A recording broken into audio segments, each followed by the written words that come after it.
So what we were getting to is a little Who's bit who of in hell?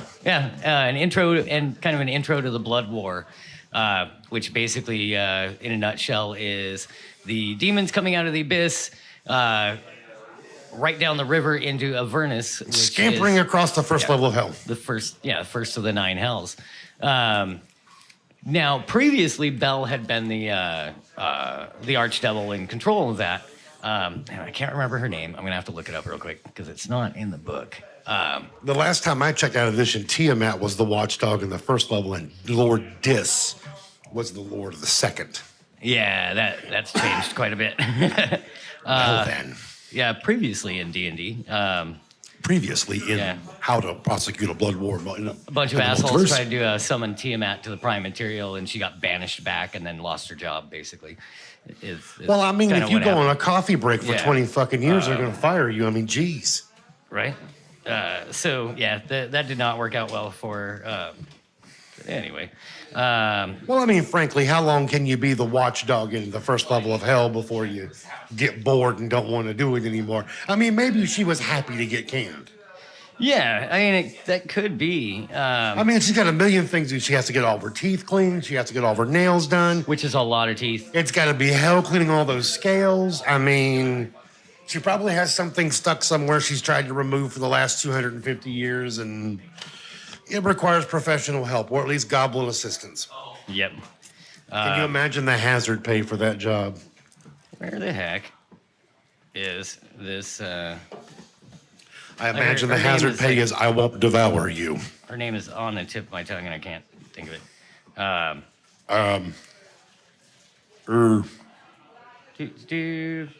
This is where we need to have the Muzak version of the girl from Ipanema playing. Right. Where Do, the heck is it? Yugoslav, bunch of stuff. Asmodeus. 5e. There's so much stuff on this. It's Thank nuts. Anyway, I can't remember her name, but she was an angel sent down from Celestia, or Celestia or whatever. Sent down to observe the blood war and report back, that sort of thing, kind of act as a liaison a little bit, and being in hell as what happens with angels, and Asmodeus, that's kind of what happened with him. He got corrupted, and that happened to her too. And so she took over. She kicked Bel out of his seat, took over as the general. So what you're saying is she got to the point where she hated the fact that nuns indeed had no fun. Okay. I think it was more of a Bel wasn't doing his job to her satisfaction, so she was like, "Screw it, I'm just going to take over." Once again, women. So now she's got she's got the armies of hell at her disposal. So what my plan is for today is we're just going to do like a brief overview of, what are her troops? What has she got? What is she throwing at these demons? And so, we're not going to really count the Lemures in there because they're, the little wormy things that when a bad person dies, they end up in hell, or they bartered away their soul or whatever. They end up as a Lemure. Now, in 5th Ed, they changed it a little bit. Those Lemures, there's a mechanism where those can be turned into soul coins, and those are used as currency. They can be turned back into a Lemure. Wow. Or changed into like a bone devil or whatever. That is the ultimate shit retirement plan right there. Right. Luckily, you've been washed around in the river Styx for a while, so you don't remember anything. Oh, well, good. Yeah, you're just There's always that. Blank slate at that point. Yeah, easily corruptible. So we start with the Barb Devil, which is, I think he's the wimpiest one. No, the Bearded Devil is down there a ways. Chitons, chain devils. Yeah, you got lots of little imps. Imps, of course. Spine Devils, yeah, they're kind of way down there. They're kind of the Air Force of the Hell's armies. I mean, there's other ones that can fly too, but these guys are the flying cannon fodder. Right. And they're pretty nasty looking dudes. Not very big, but they've got tail spines they can use and stuff, and they carry around a big fork they can stab people with. Hold on, Dave. Are you telling me that in hell there's a devil or a demon that carries a bifurcated fork? Yes. Yes, there is. I'm sorry. Let me rephrase that. Has bifurcated hooves and carries a hay fork. Yep. Oh, there's a couple of them. The horn devils do too. And there's some of the bigger guys. They're kind of your typical what you think of as a devil. They've got like a barbed tail, big wings, big pitchfork thing. Except there's this magic and fiery and all that. The barbed tail, all that stuff. So don't invite them to a barbecue. Yeah. And then chain devils, pretty self-explanatory. They use the chain, hit stuff with. The Chiton, the chain devil, it always struck me as a homebrew character class that went crazy and got loose. Oh, yeah. But let's see, going up the hierarchy, we've got, so your lesser devils, you've got imps, spined devils, bearded devils, barbed ones, chain devils, and bone devils. Barbazoo. Yep. They have different names, and going back all the way to AD&D, and even the you had devils, demons, and daemons. Daemons. Now and then for a while it was the Tanari, Beatazu, and Yugoloth. And so for 5th ed they changed it back 2/3 of the way. They kept Yugoloth. And then went back to demons and devils. Well, you have to have the Yugoloth. Those are the guys. Yeah, it just sounds cooler. They're anyway. kind of mercenary in between. Yeah. Yep. Yeah, and then your greater devils, you've got your horn devils, Aranyes, which is the, they look.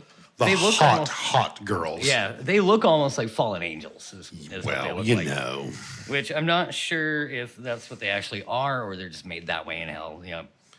Due to their. Well, I mean, it is hell. You're supposed to tempt people and whatnot. Well, yeah, and it's not just that. I mean, Asmodeus himself was an angel at one point. So that's a radical shift in the mythology from what was current during my younger years of play. Oh yeah, radical shift. Yeah. But they definitely share a history with Celestia. Yeah. Pretty deep and long history. Do you know the original story for Asmodeus? And no. His name's Ahriman, and his sister was Jezerian. They were the twin dragons in creation. And she kept pulling up to the heavens, and he kept pulling up to the earth. And when they ripped apart, her blood spattered and created the stars, and he crashed to earth, and he crashed through. And his gigantic body is the 9th level of hell. The hells are cone-shaped. And that is where he fell into it.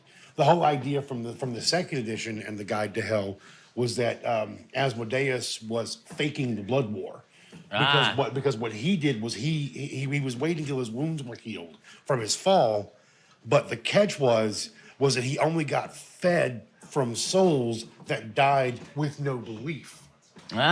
So he was prosecuting the blood war to keep his, scheming ass generals busy. But in reality, he was working on the foundation of fostering unbelief because it fed his wounds. And that when his sister Jezerian went into the sky, then the Celestials were already there. They just made manifest, and they went from that point forward. Yep. Like I said, big difference now between what you guys. Yeah, because now it's more he's a fallen angel. And he's keeping the blood war going because he doesn't have much choice. They're going to get overrun if he doesn't. Right. And it's kind of a losing battle since the abyss just spawns demons like crazy, just out of nowhere, and they can only make more devils out of the souls that they collect. So they've been kind of on a big soul drive, and in fact, Asmodeus got in a bit of trouble. He got put on trial in Celestia. Over some potentially shady dealings. 1-888 sell your soul. Come see Asmodeus for the deal of a lifetime. Well, and the angels learned real quick. Don't put the lawyer on trial. Yeah, that did not work out well for him. They had all this testimony against him and stuff, and it got to him, and he just pulls out the contract and goes, right here, see this spot? Appendices D, subsection 47.66. See where you guys signed this? Right here. You didn't read the fine print. So this said I could do that. I'm going to keep doing what I'm doing. Exactly. And you can go get bent. I think it was right after that the one angel was sent down to observe the blood war. And then she went native. Yep. Again, I'm feeling a strong dose of she figured out that nuns have no fun, and I don't want to be a nun anymore. Yep. And she was the She was kind of on the side of Asmodeus pretty early on anyway. Well, I suppose he's a fairly convincing guy. Yeah, I mean, he did have a good point. He was protecting the rest of the multiverse. Exactly. I'm this just huge here doing demon the job incursion. that nobody else wants to do, and it's a thankless job. Yeah, and the demons aren't picky about who they go fight. If they could break into the prime material, they'd do it. And there have been some incursions where they've Hell comes to Frogtown, yeah. at one point Demogorgon manages to poke his head in for a while, and some heroes managed to send him back, which is pretty handy. Well, I mean, if you didn't have heroes, who's going to do it? Right. Yeah. Right? You know what? This thing's killing me. I'm having to adjust it constantly. Would you Oh, be yeah. so kind? Does it need to come up more? I don't know that it needs to come up more. I think I need to readjust it. Yeah, it looks like you're having to bend down quite a bit. I so much anyway. Yeah. By the way, how's my volume check from up here? Okay. Yeah. All right, cool. I think we're running up on time for. Oh, dude. good. Oh, okay. Cool. Excellent. All All right, right. tell you what, do me a favor, okay? Give me your favorite example of a demon being used successfully in one of your campaigns. Yeah, one Demon of or mine. devil? Ooh. There was the not a pit fiend. That one. I think I mentioned it before, but You mentioned it to me, but you haven't mentioned it Oh. to them. so they're the party's in Ravenloft. They're in the catacombs under Castle Ravenloft, and they find this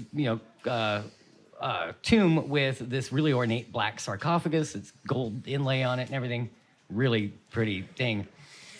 And they spot an imp, and they go to they start to go to open it, and the imp's like, "I wouldn't do that if I were you." And they're like, "Well, why not?" I can't really tell you, but you shouldn't open that. And they're like, "Well, what are you doing here?" And he's like, "Well, it's part of my contract. I gotta my job is to make sure nobody opens the box." "Well, why can't we open the box?" "I can't tell you that." "Well, why not? Part of the contract." And so they kind of weasel around with him, and they're like, "Can you tell me what's not in it?" He goes, "Well, it's not full of bananas. It's not full of gold." He starts rattling off a list of things that are not in there, and he kind of slips in not a pit fiend. And so they grab onto that, and they go, "Oh, man, there's a pit fiend in there." Yeah, All right. yeah, So yeah. they pull this thing out into an open area and spend like an hour strategizing over how they're going to kill this pit fiend when they kick the When it lid comes off ripping out, yeah. thing. So they kick the lid off. There's nothing in there. Nothing. Yeah. So the entire party got outsmarted by an imp. My favorite example of a demon or devil used in a party that I used one time was I used a modified